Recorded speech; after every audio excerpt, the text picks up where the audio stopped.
TRPV1 is the most well studied. It's activated by capsaicin to produce a strong burning sensation. When it's not activated by an agonist, capsaicin, it is activated by temperature. It's a thermosensor, and it detects temperatures above 43 degrees centigrade. But agonists include, natural agonists include piperine from pepper, allicin from garlic, anandamide from cannabis, which is another story, methanol at high concentrations, nicotine, cytokines, gingerol, venoms, and pH changes its activation threshold. And vanillin is, the question is, because of its chemistry, because of that side group, the vinyl side group, the question is, does vanillin act at these TRPV1 receptors? This is an open question, and it's something that we and others are looking at the moment. The receptor that vanillin is known to bind to is TRPV3, which is much less researched. The reason is that the TRPV1 receptors are involved in pain pathways and nociception, and there's a lot there's a big sort of pharmaceutical industry that is looking at how to moderate pain through acting at TRPV1 receptors. So the TRPV3, as I say, is less well researched, but it's expressed in the nose and also in the brain and the central nervous system. It's activated at lower temperatures. It also has some natural agonists,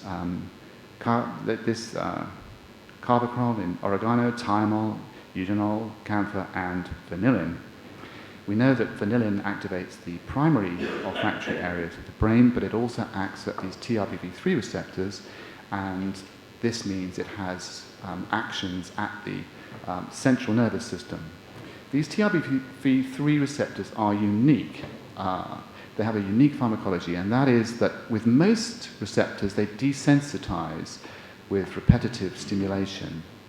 TRPV3 receptors sensitize with repeated stimulation. This, I think, has important possible implications.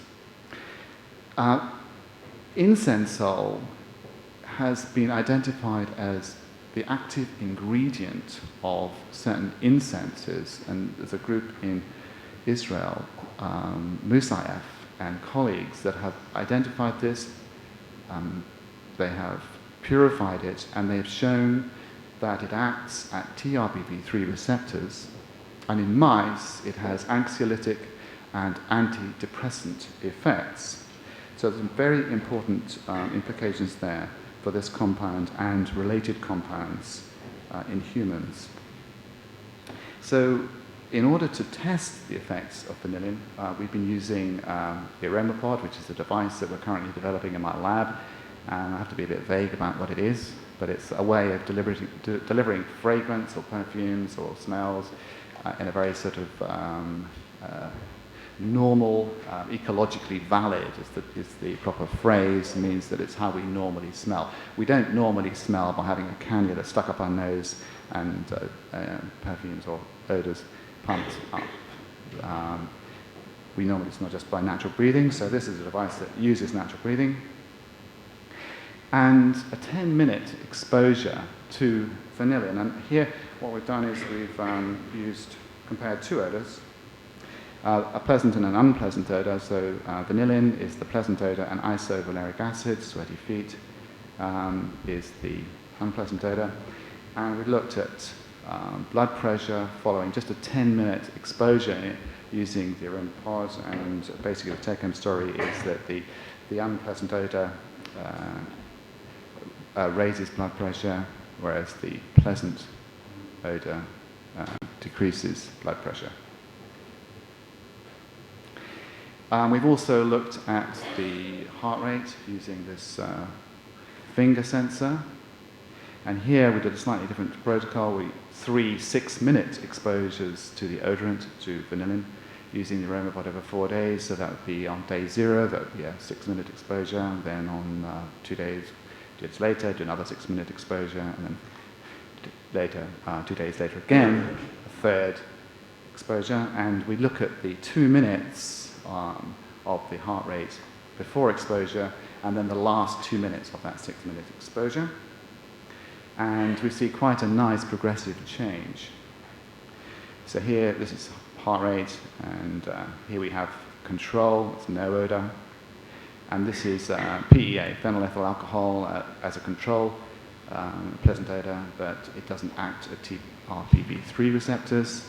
And then we have vanillin at the first occasion, second occasion, and third occasion. So what we see here very nicely is a wind-up.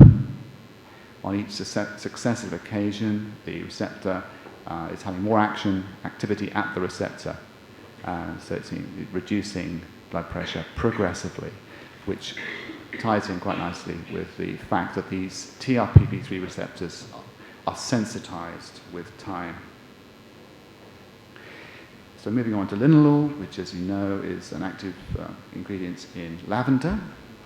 And you know this much better than I do, so I had to do a little bit of bookwork and to find out what is in lavender. There are lots of different kinds of lavender. Actually, you know all this, so I'm not going to dwell on it, but it's 30% of essential oil from lavender is linalool. In France, it's called linalool. And linalool is anti-nociceptive. That means it's a painkiller, and it is a painkiller by acting at opioidergic, cholinergic pathways. Its activity is blocked by naloxone and atropine, which are drugs that work at those on those two pathways. It also modulates glutamate action by competitive binding, and glutamate is the major excitatory transmitter in the central nervous system. So if you interfere with that, it's going to depress the central nervous system, so CNS is depressant. Linalool also modifies nicotinic channels, and this is the basis of its muscle relaxant effect. So it acts at the neuromuscular junction, NMJ, and termed spasmolytic for its muscle relaxant activities. And it is also a local anesthetic. So let's look a little bit more at its anesthetic activity.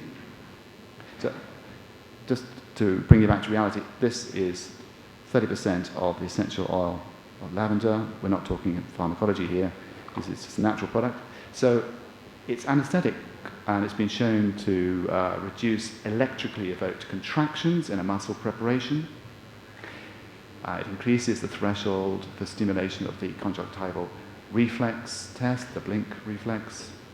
It blocks the excitability of the sciatic nerve by acting at dorsal root ganglion neurons, and it does this by reducing the amplitude of the compound action potential. And it does that by inhibiting voltage-gated sodium channels. So it's a sodium channel blocker, and that's how it achieves its anesthetic effects. It achieves its antinociceptive effects by acting at a different set of receptors, the adenosine receptors. It blocks A1 and A2A receptors, thereby reducing the transmission of pain. And so we have been conducting some studies, and this is the basis of these studies, not using the aroma pod this time, but just a simple mask. And we dispense a certain aliquot of the essential oil. In this case, we'll be using lavender, not pure linalool. And the protocol is outlined here. So we record for a control period here, 2 minutes, and then there's the odor is administered to the face mask. And this we record then for 2 minutes, the first 2 minutes, and then over a 10-minute period, the last 2 minutes, and then a 10-minute break, and then we do a second control recording of 2 minutes. And we monitor respiration rate, alpha wave activity in the brain, heart rate, and skin conductance. Skin conductance is basically the lie detector test. If you get nervous, you sweat more, and skin conductance goes up.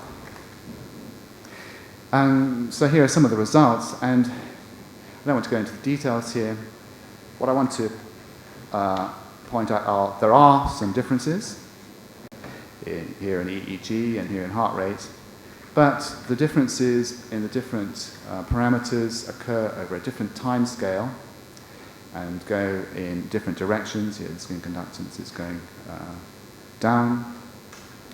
Now, what does this mean? It means basically that in order to investigate these effects more carefully, you have to separate out and study these parameters on their own, because the time course of change in these parameters is different. So if you use the same protocol to examine each parameter, you're going to get conflicting results. So it's really back to the drawing board for that.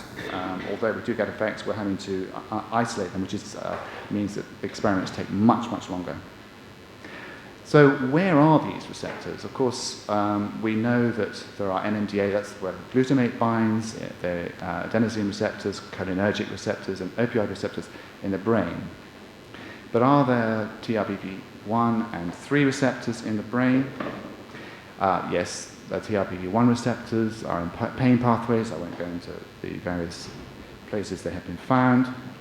And the TRPV3 receptors are also found on the skin, tongue, dorsal root ganglion, trigeminal ganglion, spinal cord, and the brain. So how do vanillin and linalool get into the brain to activate these receptors?